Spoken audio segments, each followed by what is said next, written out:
과연 세상에 끝이 있는가 하는 종말에 관한 주제입니다.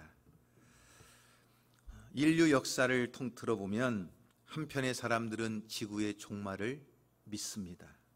그러나 또 한편의 사람들은 지구의 종말을 믿지 않습니다. 어떤 사람들은 인류 모두가 행복하게 살 수 있는 지상 낙원을 언젠가 이 지구상에 세울 수 있다고 믿었습니다. 그래서 지상 낙원, 다른 표현으로 하면 유토피아라고 하는데, 이것은 16세기 르네상스 인문주의자인 영국의 토마스 모어가 지은 책 이름입니다.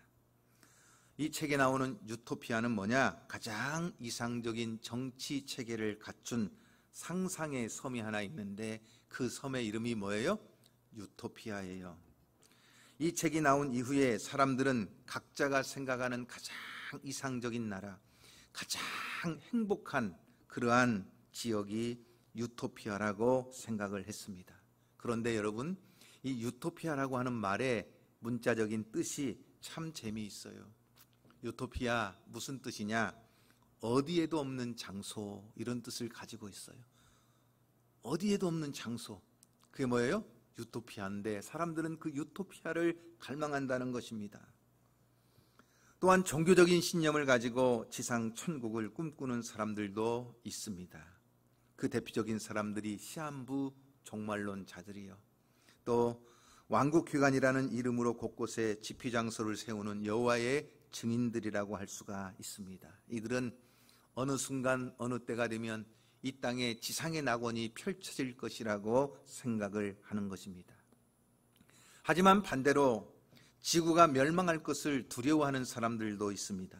특별히 이미 지나왔지만 2012년도는 지구의 종말에 대한 관심이 가장 집중된 해였습니다. 그래서 시한부 종말론자들은 마지막 날짜까지 정해놓고 종말을 기다리는 사람들도 있었고, 혹은 과학자들까지도 여러 가지 나름대로 과학적인 이유를 가지고 2012년도가 지구의 마지막이 될 것이라는 의견을 내놓았어요. 언젠가는 저 우주를 떠도는 엄청난 크기의 운석이나 소행성이 지구와 꽝 하고 부딪히면서 지구가 파멸할 것이다. 심지어는 별의 생성과 파멸 주기에 따라서 지구도 자연스럽게 어느 순간 다 파괴될 것이라고 주장하는 일부 과학자들이 있었습니다. 그래서 지구가 아닌 다른 행성에 탐색하면서 우리가 머물게 될 별을 찾아 헤매는 사람들도 있었고, 이것이 바로 SF 영화의 소재가 되기도 했어요. 그런 영화들을 우리는 지금까지 많이 보아왔습니다. 그렇다면 여러분, 과연 이 세상의 끝, 지구의 종말이 올 것인가 하는 것입니다. 많은 사람들은 시대가 어려워지고 상황이 힘들어질 때마다 말세다, 말세야 하는 한숨 섞인 탄식을 합니다. 지금까지 살아오면서 여러분 그런 소리를 많이 들어봤을 것입니다. 아니, 여러분의 입에서도 솔직히 아이고 말세구나, 말세야 하는 이야기들을 해보았을 것입니다. 그런데 조상 대대로 말세 말세 이야기했는데 이 말세라는 말은 왜 끝없이 지속되고 있을까요? 사실 이 말세, 세상의 끝이라는 말이지만 이 말세라는 것은 시간적인 뜻이 아니라 상황적인 뜻을 가리키는 것입니다. 시간적으로 종말이 가깝거나 지구의 종료의 때가 됐다는 것을 이야기하는 것이 아니라 지금의 현재적인 상황이 올바르지 않고 무엇인가 끝날 것만 같은 상황을 일컬어 말세, 말세 이렇게 이야기하는 것입니다. 성경에서도 종말이 사용된 대부분의 경우를 우리가 살펴보게 되면 이것은 상황적인 사건을 이야기하는 것입니다. 피조물인 인간이 하나님을 무시하고 하나님의 뜻을 거역하면서 하나님을 반역하는 그 시대적 상황이 마치 뭐가 되었다는 거예요? 종말의 때가 되었다는 것입니다. 그리고 우리 기독교의 신앙은 그래서 항상 종말론적인 신앙이라고 가르쳐 줍니다. 왜냐? 왜 종말론적인 신앙을 살아가느냐? 이유는 불신자들의 세계 속에서 세상의 뜻과는 달리 세상을 등지고 주님을 바라보면서 주님의 영광을 위하여 살아가는 삶이 종말론적인 삶입니다. 세상은 깜깜하고 어둡고 하나님을 대적하고 하나님의 뜻에 반대된 삶을 살아가고 있지만 믿음의 사람들은 그 세상을 반대로 하나님을 바라보고 하나님의 뜻 안에서 진리를 따라 믿음으로 살아가기 때문에 종말론적인 삶을 사는 것입니다. 참신앙은 자신의 탐욕이나 호기심을 가지고 세상을 살지 않습니다. 참신앙인은 진리를 따라 살아가는 사람들이요, 그리고 참신앙인은 마지막 날 그 날의 현상에 대하여 관심을 두는 것이 아니라 오늘 현재의 삶에 관심을 두고 내가 어떻게 살아야 될 것인가, 내가 지금 이 상태로 주님을 만난다면 주님이 나를 보고 기뻐하실까, 하나님은 나를 칭찬하실까. 그래서 현재 나의 삶에 집중하면서 하나님의 뜻과 일치된 삶을 살고 하나님의 눈에 합당하도록 나 자신의 삶을 하나님의 말씀에 맞추어 가는 것입니다. 예수 그리스도의 재림을 진정으로 사모하는 사람들은 예수님의 제자답게 오늘도 십자가의 길을 걸어가고자 애쓰는 것입니다. 그렇다면 세상의 끝날에 대해서 우리가 가져야 될 성경적인 신앙과는 무엇인가를 오늘 말씀을 나누려고 하는데, 그 첫 번째가 우리가 꼭 기억해야 될 것이 있어요. 이 세상은 허무 그 자체라고 하는 것을 깨닫는 것입니다. 여러분, 이 세상의 근본적인 문제가 뭘까요? 그것은 허무하다는 것이에요. 이 세상의 모든 것은 시작이 있습니다. 그 어떤 것도 시작이나 출생이 없이 존재하는 것은 하나도 없습니다. 그래서 원칙적으로 시작이 있으면 반드시 뭐가 있을까요, 여러분? 끝이 있는 것입니다. 그 끝이라고 하는 것은 원래 이전의 상태로 다시 돌아가는 거예요. 하나님께서는 인간의 생명, 출생이 있었듯이 인간의 생명 끝이 있는데 그 끝이 뭐예요? 죽음이라고 하는 것입니다. 흙으로 지음받은 인생은 결국 죽어서 땅에 묻히고 다시 흙으로 돌아가는 것입니다.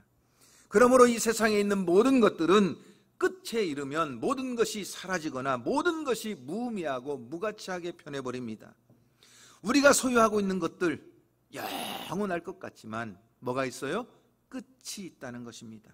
여러분, 우리가 그렇게 좋아하는 돈이라고 하는 것도 영원할까요? 그렇지 않아요. 2012년도에 대만에서 참 재밌는 사건 하나가 보도되었는데, 이 사건의 주인공은 대만의 한 여자예요. 외국으로 유학을 떠나기 위해서 8년 동안 열심히 돈을 모았습니다. 그래서 돈이 생길 때마다 꼭꼭 쌓아서 자기의 철제 서랍 속에 넣어두었어요. 그 돈이 약 3,800만 원의 현금을 열심히 모아서 돈다발로 철제 서랍 속에 놓아둔 것입니다.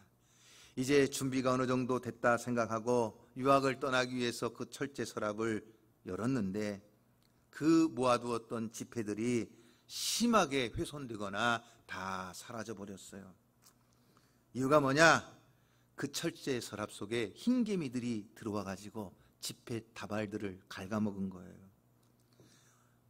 깜짝 놀라고 당황해가지고 그렇게 남은 지폐 조각들을 가지고 경찰서에 갔지만 경찰은 아무것도 해줄 수가 없어요. 그러니까 이것이 언론에 보도가 되었어요. 그래서 대만 중앙은행에서는 그 남아있는 지폐 조각들을 가지고 정상을 참작해서 결국 1,000만 원으로 바꾸어 주었습니다.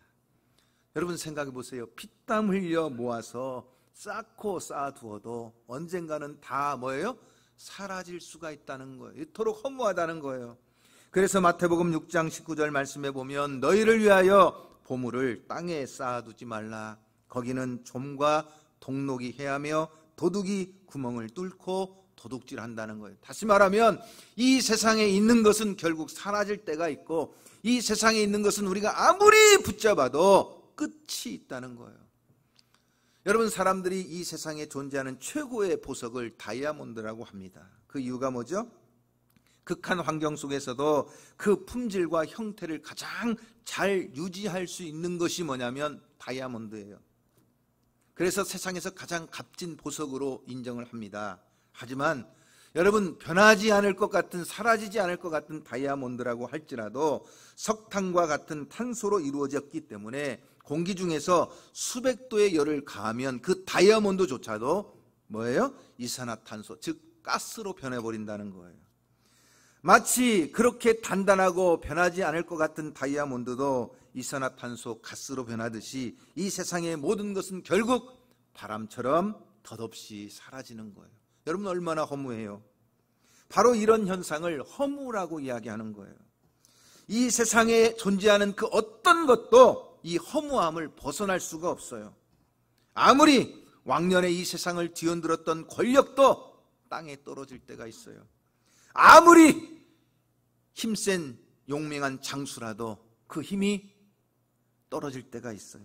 아무리 대단했던 유인의 명예도 사라지고, 아무리 아름다운 미녀의 그 아름다움도 세월이 지나면 다 주름살이 펴고 검버섯이 펴고 늙어지는 거예요. 모두 한때의 반짝일 뿐이지 마침내 다 끝이 온다는 거예요.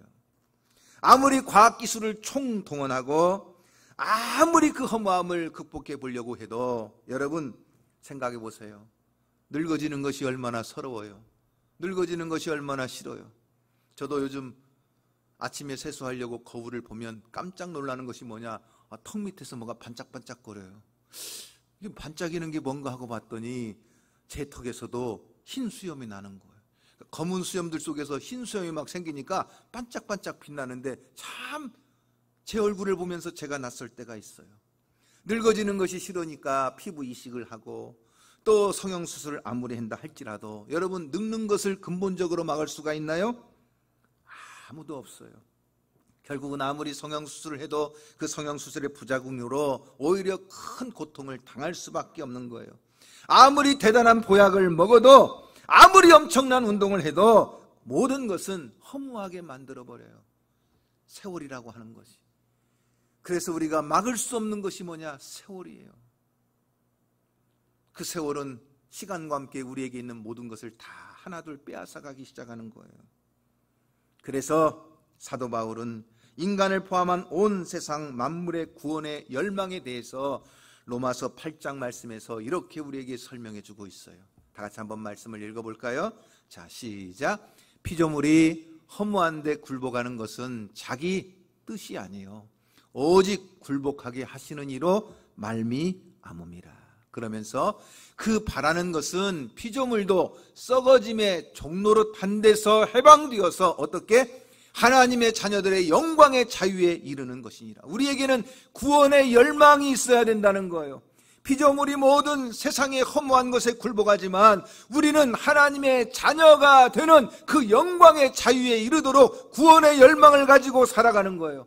허무한 이 세상 속에서 허무한 것을 붙잡는 것이 아니라, 사라질 것을 붙잡는 것이 아니라, 바람을 붙잡는 것처럼 허무한 것을 붙잡고 살아가는 것이 아니라 생명의 주 십자가를 붙들고 그 능력으로 살아가는 거예요. 바로 이것이 하나님의 자녀예요.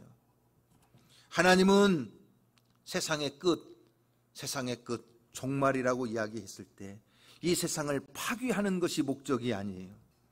하나님이 만드신 온 세상 만물의 행복과 이 세상의 허무함을 끝내고 참된 행복과 영원함을 우리에게 주시기 위하여 하나님은 종말을 말씀하고 계시는 거예요. 그래서 성경의 맨 마지막 책인 요한계시록에는 상당히 흥미로운 이야기가 나오는데, 요한계시록 20장 11절 말씀부터 보면 이렇게 나옵니다. 자, 다 같이 한번 읽어볼까요? 자, 또 내가, 그 다음에는요, 크고 흰 보좌와 그 위에 앉으신 이를 보니 어떻게 됐어요? 땅과 하늘이 그 앞에서 피하여 간데없더라. 그러면서 그 다음 14절 말씀에 보면 또 이렇게 나와요. 시작. 사망과 음부도 불못에 던져지니 이것은 곧 둘째 사망, 곧 불못이라 하는 거예요. 사망과 불못이 어디에 던져져요? 불못에 던져진다는 거예요. 그러니 여러분, 사망에 이르는 거예요. 모든 허무가 사라지는 것, 이것이 하나님의 나라예요. 죽음이 사라지는 곳, 모든 허무가 극복되는 곳, 바로 이것이 하나님께서 우리를 위하여 예비하신 하나님의 나라예요. 다시 말하면 이 세상의 종말이라고 하는 것은 새로운 출발, 새로운 세계, 새로운 행복, 새로운 영원함을 향한 하나님의 사랑의 표현이에요. 그래서 세상 사람들은 종말 끝이다 하면 두려워하지만 우리에게는 이 세상의 허무함을 극복하고 이 세상에 두려워하는 죽음을 이기고 이 세상의 참된 허무함을 극복해서 영원한 하나님의 행복과 축복을 붙잡는 것이 진정한 하나님의 나라라고 하는 거예요. 그렇기 때문에 우리는 이 세상의 종말을 두려워할 필요가 없어요. 그래서 이 세상의 종말을 준비하고 기대하고 사모하는 거예요. 장차 심판의 주로 구원의 주로 오실 이 주님 앞에 서는 날 주님이 나의 이름을 부르시며 주님이 나의 이름을 부르실 때 할렐루야 영광 중에 주 앞에 나아가 그 영원한 하나님의 나라에서 주님과 함께 왕노릇할 그날을 사모하며 믿음으로 나아가는 성도가 되기를 주님의 이름으로 축복합니다. 두 번째, 완전히 새로운 세상이 있다는 것을 믿는 믿음이 있어야 된다는 것입니다. 여러분, 이 세상이 끝나요. 그럼 우리는 어디서 살아요? 만약에 이 세상이 끝이 났는데 우리가 살아갈 장소가 없다. 여러분, 그러면 더 처량한 신세가 되지 않겠어요? 그러나 우리 예수님께서 요한복음 14장 말씀에서 이렇게 우리에게 가르쳐 주셨어요. 한번 읽어볼까요? 자, 시작. 너희는 마음에 근심하지 말라. 하나님을 믿으니 또 나를 믿으라. 왜요? 그 다음에 이렇게 나오죠. 내 아버지 집에는 뭐가 많아요? 거할 곳이 많다. 너희들이 거할 수 있는 집이 많이 있다는 거예요. 그리고 그 집을 누가 준비하느냐? 이렇게 나와요. 내가 너희를 위하여 거처를 예비하러 간다. 우리 예수님이 우리가 하나님의 나라에서 거하게 될 거처를 다 준비해 놓으시겠다는 거예요. 다시 말하면 이 세상의 마지막에는 하나님께서 우리를 위하여 준비하신 새로운 세상, 새로운 집이 준비되어 있다는 거예요. 그래서 요한계시록 21장에 보니까 이렇게 가르쳐줘요. 또 내가 새 하늘과 새 땅을 보니 처음 하늘과 처음 땅이 다 없어졌고 바다도 다시 있지 않다는 거예요. 다시 말하면 하나님이 우리를 위하여 준비하시는 새 하늘과 새 땅은 현재 우리가 살고 있는 이 세상과는 질적으로, 근본적으로 완전히 다른 세상이에요. 허무하게 썩어지는 재료로 만들어진 처음 세상이 아니라 영원히 변하지 않고 영원히 사라지지 않는 모든 허무가 극복되는 참된 세상이 하나님이 우리를 위하여 준비하시는 새 하늘과 새 땅이에요. 그렇기 때문에 이 새하늘과 새 땅, 하나님 나라의 천국 백성들은 이 세상을 살아갈 때도 본질적으로 달라야 된다는 거예요. 질병과 슬픔과 고통과 사망 등에 사로잡혀 있는 우리의 몸으로는 저 새하늘과 새 땅의 백성이 될 수가 없어요. 이 세상에 살아가는 사람들은요, 한 번 죽는 것이 하나님께서 정하신 법칙이에요. 그리고 죽는 것으로 끝나지 않아요. 좋은 사람이든 나쁜 사람이든 신자든 불신자든 마지막 날에는 다시 다 살아나게 되는데 어떻게 살아나요? 여러분, 오늘 우리가 요한복음 5장 29절 말씀에 보니까 이렇게 예수님께서 가르쳐 주셨지요. 선한 일을 행한 자는 어떻게 해요? 생명의 부활로. 악한 일을 행한 자는 어떻게 해요? 심판의 부활로 나온다는 거예요. 다 나온다는 거예요. 그래서 생명의 부활로 나오는 자들은 둘째 사망의 해를 면제받고 영원한 생명을 받아서 천국에서 주님과 왕노릇하는 참된 삶을 살아가지만, 심판의 부활로 나오는 자들은 저 영원한 지옥의 불못에 떨어져 슬피 울며 이를 갈며 탄식하고 그 고통 가운데 거한다는 거예요. 그렇기 때문에 저 새하늘과 새 땅에 들어가기 위해서는 우리 그리스도인들의 몸은 본질적으로 달라야 되는 거예요. 하나님이 예비하신 저 천국이 이 땅과는 전혀 다른 것처럼 그 천국의 백성도 전혀 다른 삶을 살아야 된다는 거예요. 그러기 위해서 우리 주님은 우리의 몸도 부활시키시는데 어떻게 부활시키느냐? 고린도전서 15장 52절 말씀에 보니까 52절, 53절 말씀에 보니까 이렇게 우리에게 가르쳐주고 있어요. 다시 한번 읽어볼까요? 시작. 나팔 소리가 나매 죽은 자들이 어떻게 해요? 썩지 아니할 것으로 부활해요. 그리고 우리도 다 변화되는데 어떻게 변화될까요? 이 썩을 것이 반드시 썩지 아니할 것을 입겠고 이 죽을 것이 죽지 아니함을 입으리로다. 그러면서 고린도전서 15장 44절에는 이렇게 가르쳐 줍니다. 고린도전서 15장 44절 다 같이 시작. 육의 몸으로 심고 무엇으로요? 신령한 몸으로 다시 살아나나니 육의 몸이 있은즉도 영의 몸도 있느니라. 우리가 천국에 들어가기 위해서 어떻게 해요? 신령한 몸으로 변화된다는 거예요. 영의 몸으로 다시 변화된다는 거예요. 그래서 천국에 가서 이 세상과는 본질적으로 다른 전혀 다른 삶을 사는 것이 천국 백성이에요. 그래서 요한계시록 21장 4절 말씀에도 보면 그 천국에서 살아가는 삶을 우리에게 잠시나마 이렇게 가르쳐 주세요. 모든 눈물을 그 눈에서 닦아주시니 다시는 사망이 없겠고 애통하는 것이나 곡하는 것이나 아픈 것이 다시 있지 아니하리니 처음 것들이 다 지나갔음이로라.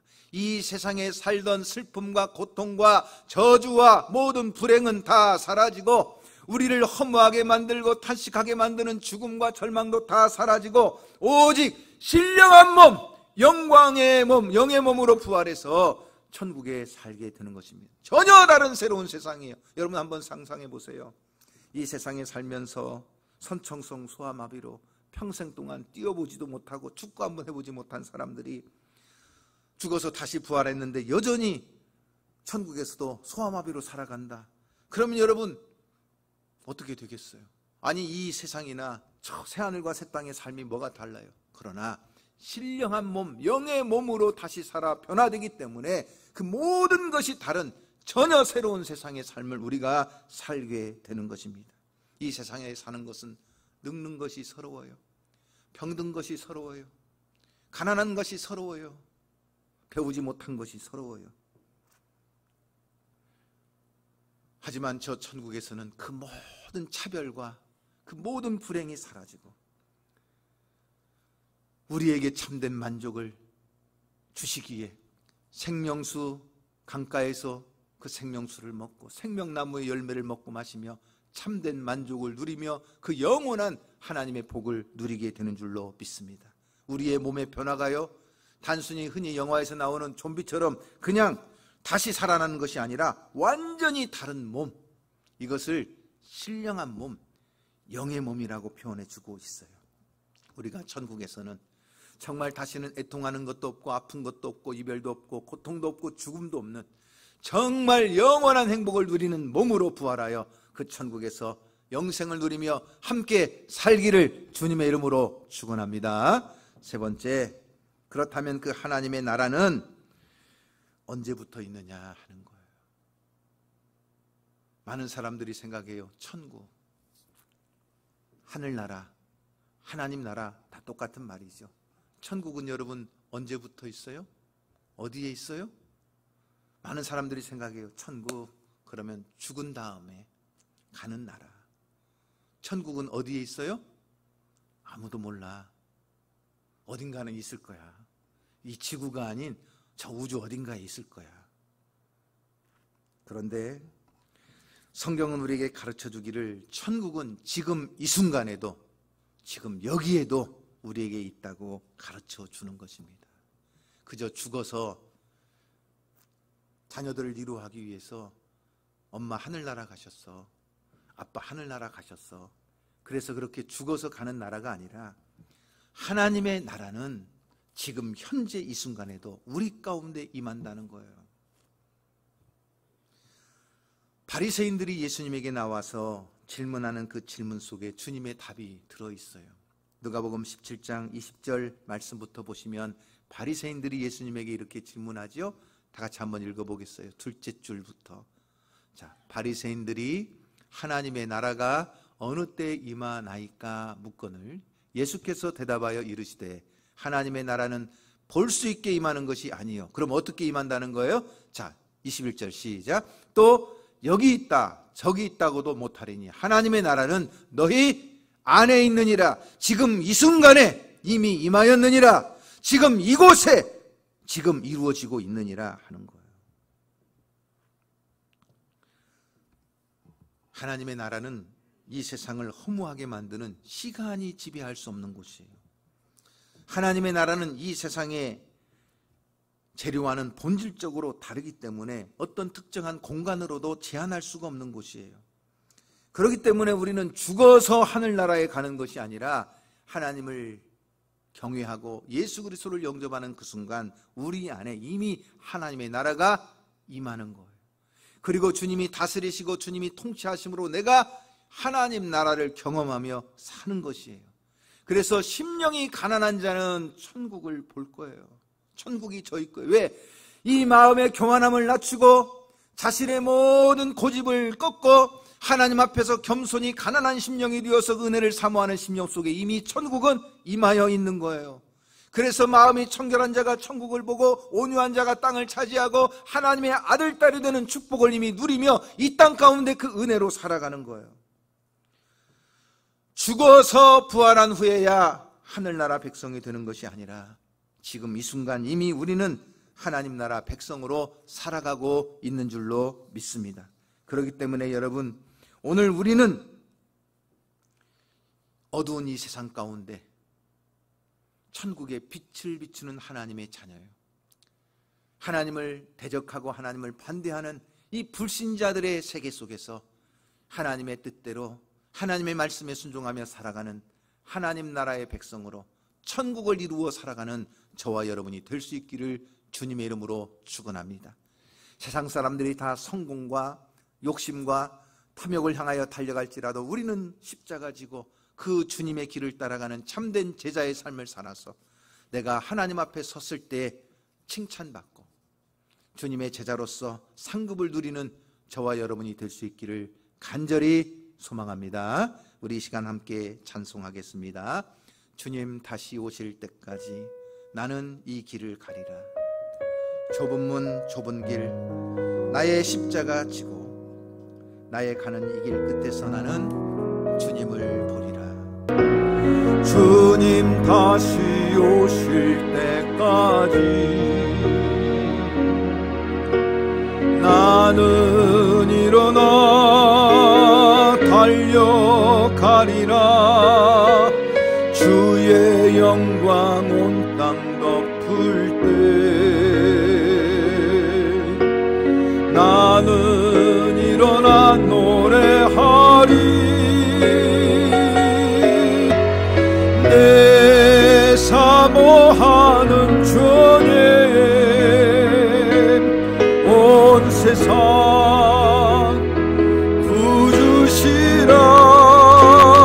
구주시라. 내 사모하는 주님 영광의 왕이시라. 함께 기도합니다. 사랑하는 성도 여러분, 이 세상은 다 허무합니다. 시간의 제한 속에, 공간의 제한 속에 모두가 사라지고 붙잡으려고 해도 붙잡을 수 없는 것이 이 세상의 권력이요, 이 세상의 재물이요, 이 세상의 명예요, 이 세상의 것들입니다. 그러기에 하나님께서는 우리를 위하여 완전히 새로운 세상, 처음 땅과 처음 하늘은 사라지고 다시 보이지 않고 우리를 위하여 예비하신 새하늘과 새 땅, 저 천국을 우리를 위하여 예비해 주신 줄로 믿습니다. 그러기에 천국 백성은 이 땅에 사는 것과는 본질적으로 다른 삶을 사는 것입니다. 어둠 가운데 빛으로 나오고 악한 곳에서 선한 일을 행하며 비진리와 거짓이 난무하는 세상 속에서 끝까지 진리를 붙잡고 십자가의 길을 가는 것입니다. 하나님을 반대하고 하나님을 거역하는 세상의 우상 속에서 우리는 하나님을 경외하며 주님만 바라보고 십자가 지고 주님의 길을 걸어가는 성도의 삶을 살아가게 되는 줄로 믿습니다. 우리를 위하여 예비하신 눈물도 없고 고통도 없고 죽음도 없고 이별도 없는 저 영원한 천국을 죽어서 가는 나라가 아니라 지금 당장 이곳에서 우리가 함께 누리며 살기를 소망합니다. 하나님, 나의 심령이 가난한 자가 되게 하여 주옵소서. 나의 마음이 온유한 자가 되게 하여 주옵소서. 나의 마음이 청결한 자가 되게 하여 주옵소서. 때로는 세상 속에서 의를 위하여 핍박을 받을 수도 있는 강하고 담대한 믿음을 허락하여 주옵소서. 그래서 내 안에 천국이 이루어지고 내 삶 속에 예수의 성품으로 천국을 보여주는 삶을 살아갈 수 있도록 도우시고 인도하여 주옵소서. 우리 시간 간절한 마음으로 주님의 이름을 부르고 함께 기도합니다.